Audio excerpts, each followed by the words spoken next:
How's it going, ladies and gentlemen? My name is RuffledRowlit, and welcome back to a daily dose of Pokemon rumors, theories, news, leaks, and all the stuff in between. Let's get started with the first things, which is going to be this right here. Now, this is a theory, and we do have a lot of theories in this video, but we do also have some stuff at the end, which is some rumors from 4chan and things like that. But let's start with this thing first, which is going to be a post by our friend SoulSilver, who basically made a post all about, like, what is potentially going to be this thing, right? What is the connection to this giant, like, freaking promotional announcement thing they did at the end of the Pokemon Legends EA trailer. If you guys don't remember seeing it, at the end of the Legends EA trailer reveal, they showed this little segment right here, where basically the trainer wakes up, or player wakes up in some sort of way, a Rotom phone shows up, and then you see a message saying this is a promotion match announcement, and then a picture of, I guess, Lumio's tower, looking almost like a radio tower of sorts, sort of appearing in the distance. On the sides here, you have an M and an A alpha looking sign for Team Aqua and Team Aqua and Team Magma, because it seems there's some weird connection to them there. But again, who knows? But let's just take a look at what the actual theory here is from him. So he says, this is more than just ranked battle tournaments. Look at the window on the right. The sky turns pink. Likewise, the broadcast cuts out to static a few times. A very suspenseful music ends the scene and then turns sound on. People are making jokes that PLA was about death and wildness, while ZA is all cafes and city charm. Well, I think the city at night can be a dangerous place. What about alpha Pokemon featured from PLA? My theory is that we see Prism Tower as the logo here, so I think that is similar to how the Eiffel Tower was a radio tower for over 100 years. Interesting. Prism Tower is sending out broadcasts for this tournament. I think this whole thing is facilitated by Quasartico, as we see the same triangle pattern in their HQ that we see in the Rotom phone background of this teaser. We don't know what these matches are yet, though. They could just be a battle tournament versus trainers. Then there's this. There's also the Rogue broadcast that's forcing Pokemon to Mega Evolve and rampage throughout the city at the same time. So we tried to help with that situation.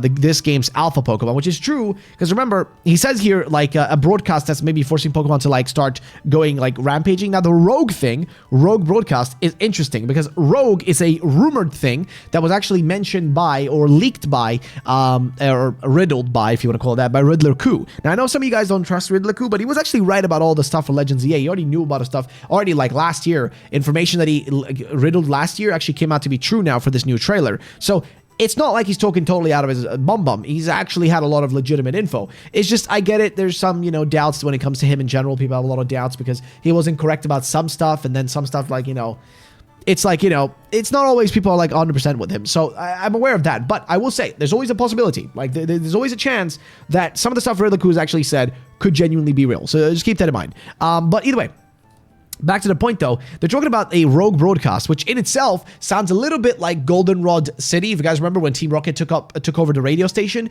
and there's a theory that those radio waves basically caused the shiny Pokemon to start appearing. It's actually what caused the change in Pokemon to start getting shinies. At least that's a theory we've had. But let's continue, saying that forces Pokemon to Mega Evolve, and then, or maybe the promo matches are literally, we rank up by defeating these enraged Pokemon who mysteriously only show up at night. Maybe someone at Quasartico or the whole organization is secretly internationally sending out a broadcast that causes these Pokemon to go wild for this tournament at the city's expense. That's possible. Maybe every time we participate in a match, Quasartico gets more infinity energy or life-death energy from us defeating a Mega or a trainer. Maybe they want us to participate so that they can get this energy to further their goals of making some advanced tech, or of attracting Zygarde, or for something even more sinister, like powering and building a new ultimate weapon. I think whatever this teaser is an integral new game mechanic and probably heavily ties into the plot. Fair enough. Now, he says then here, to me this teaser feels just like Scarlet and Violet's second teaser of the Reflecting Diamonds that was teasing Terrastall before it was officially revealed. And we know how important Terrastall was to Scarlet and Violet, so yeah, which is true. If you guys remember at the end of the Scarlet and Violet trailer, there was a whole crystal thingy, so we assumed that meant, like, crystal evolutions and stuff like that. It was a lot of theories for what these crystals were. Now we know it's basically, terrestrialization, which is a form of crystal, type change, I guess, if you want to call it that. But it's interesting nonetheless. The main reason I'm bringing it up is that this is going to be an important mechanic. Whatever this is, whatever this broadcasting is here, whatever this promotional announcement is, it's going to be a big part of the game. It's going to be a big part of the actual game's, like everything. And then here, Giros actually has a bit of a theory, who says that quasars also were originally detected via radio waves. So Quasartico, Quasar, the Quasar company, and quasars, for, if we're going to look up like a simple, way of explaining them, is an extremely luminous active galactic nucleus. It is sometimes known as a quasar stellar object, abbreviated QSO. It's an extremely luminous active galaxy nucleus. So it's like when you see like those pictures of galaxies, and it's one of these like where it looks very, very bright in the center and stuff. Well, actually, isn't that? But I feel like that's a black hole. Well, it's besides the point. Basically, quasars, you can see the difference here. Blazar, damn, these names are creative. And then quasar is a supermassive black hole in the middle. It is a black hole in the middle, okay. Assertion disk, relativistic jet. Man, I do not want to get into space right now. But point is, the theory of them sending out some form of radio waves or them doing this kind of stuff makes total sense. And also, how do these quasar waves, how would they affect Pokemon? That's the big question, right? How would they affect the Pokemon? There is a bit of a post I saw from Soul, which I'm going to show you, which actually kind of connects really well, which I'm going to show you right now, because I think it actually, there's a bit of a theory I have about it, because it kind of connects well. So he had a theory about, like, what does this C plus mean here, right? You guys have seen this, like, C, like, little C logo with a plus on it. Now, he assumed this could have potentially been, like, what the heck is it? Maybe, like, it's a new form of, like, mega moves, maybe like it's a rank for a move, whatever. Like, what does C plus actually mean? Like, what does it refer to? Now, here's the thing. He did kind of figure out, and I think a lot of people figured out, that it could also be O plus, right? So you guys remember the O powers, like the old O powers from Mr. Bonding back in, so that name is really bad, but it's the O powers. You guys remember those from Pokemon X and Y. Well, they could have been turned into something else now, you know what I mean? Like, they could have turned into something a little bit different. And I'm wondering if maybe he has a relation to Quasar, the Quasar Foundation, because in some way, to me, also this logo, as much as it looks like a C or an O plus, it also could be kind of construed into being a Q as well, if you kind of look at it in a different shape, which could be related to Quasar. Again, I doubt it. It's more than likely going to be an O powers related thing, though I don't know how they're going to implement O powers in this game. That's going to be a bit weird. But speaking of this theory as a whole, though, there is a point here made by Centro who says there's a certain thing in your tweet that you just used randomly that caught my attention, because it's the name of a feature in the game that is related to what you're speculating about. And then, of course, somebody actually figured out what he's talking about. Well, he's talking about this. Now, you guys may remember this post. This was a post from Riddler Khu. Now, in this post, Riddler Khu said, "Your mega puzzle, enjoy." Now, what he meant by this is, okay, there is a riddle. Try to figure out what these Pokemon mean and what this all refers to. Well, here's the thing. TG Bouncer here was able to figure out that it goes like this. And then he figured out the actual Pokemon in the list here is that you take the Pokemon number +1 and then the prime number position, and then the letter just gives you the answer, which is Rogue, right? So it's a pretty intense freaking rumor, I'm not gonna lie. So you can see the steps here. Step 1, Pokedex number, and then it was 60, 46, 16, 72, and 10. Then step 2 was step 1 +1, which is 61, 47, 17, 73, 11. And then step 3, step 2 in prime number position, 18, 15, 7, 21, 5, which then gives you the letters, which is Rogue. Now, here's the thing. The thingy that he mentioned here, that Soul mentioned, you guys may have noticed, he said a rogue broadcast. Now, here's the thing. The only time we've had a rogue broadcast, let's see. The only time we've had a rogue broadcast in Pokemon was actually in Pokemon Gold, Silver, Crystal, and Heart Gold, Soul Silver, when Team Rocket took over the radio tower and sent out their signals. They were actually trying to get in touch with Giovanni for the most part, but they did do that. So would it be too crazy to assume that now they've taken, because again, Quasar, again, refers to, space thingy, but as we heard from the fella there in the comments, a Quasar was also like discovered through, I think, the use of like radio waves were the only reason they even discovered it, if I'm not mistaken. I'm gonna read that again just in case. Yeah, they were detected via radio waves, which makes sense. Radio waves are used for a lot of different things, especially when it comes to space, a lot of space discovery. Radio waves and just signals are generally used for a lot of that, because it's not like we can just zoom in, that far away. It's pretty far. But either way, I'm too dumb to be explaining a lot of that stuff. What I do want to say, though, is that the connection between this, like Quasar as a company, but also the connection to... Also, do I look like I have white hair already? Jeez. Man, I'm only 20. Like 26, but either way. Back to the point. What am I talking about? Quasar. Here's the thing.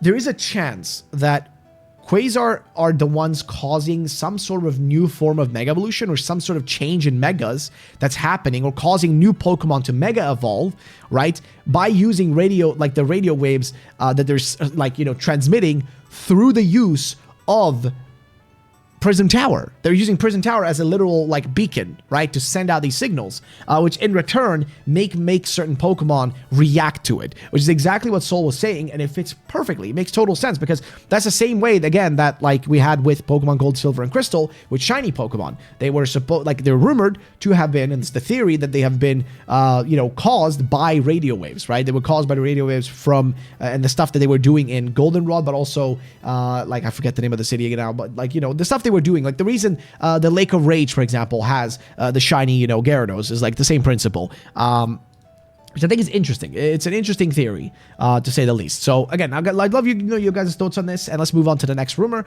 or the next theory, sorry, which is going to be this one. Now, this is a post here from Jake, as well as a quote retweet from Soul, but basically it's about like, when can we expect a new trailer? Well, here's what Jake says. He says, Legends EA release date theory. Now, Scarlet and Violet had a second trailer in June, 5 to 6 months before launch. Legends EA latest Japanese trailer is titled Second Trailer, but dropped in late February.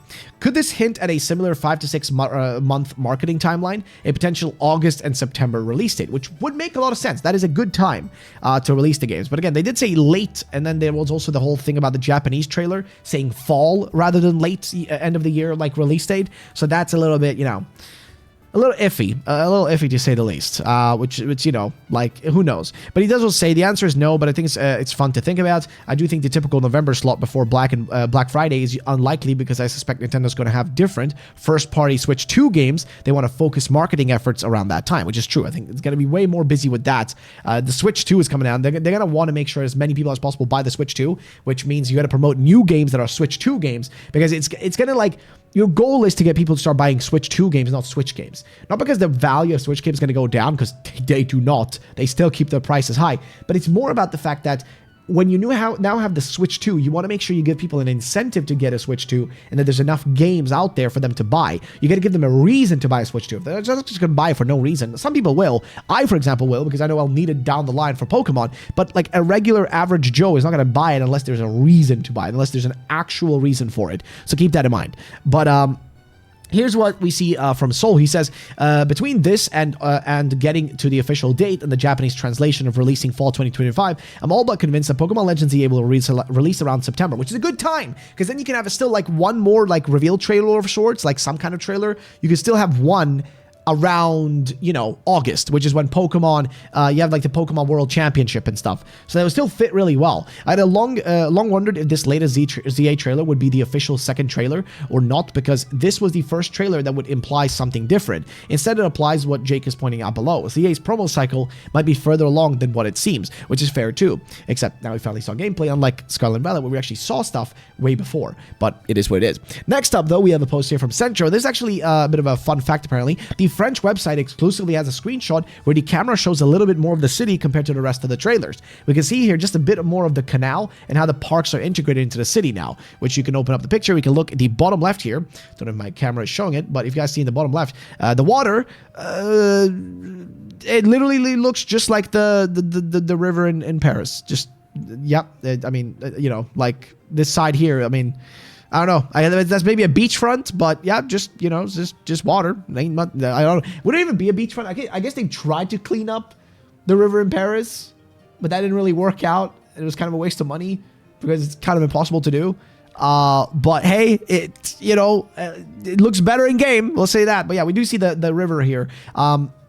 I do think, though, that we have seen a few hints towards potentially us being able to go underground. Because keep in mind, this game allows us, it's a really weird thing in Pokemon, right? We've never been able to go on top of buildings like this. Like, I mean, we've been able, of course, to climb onto roofs, but that's from inside a building.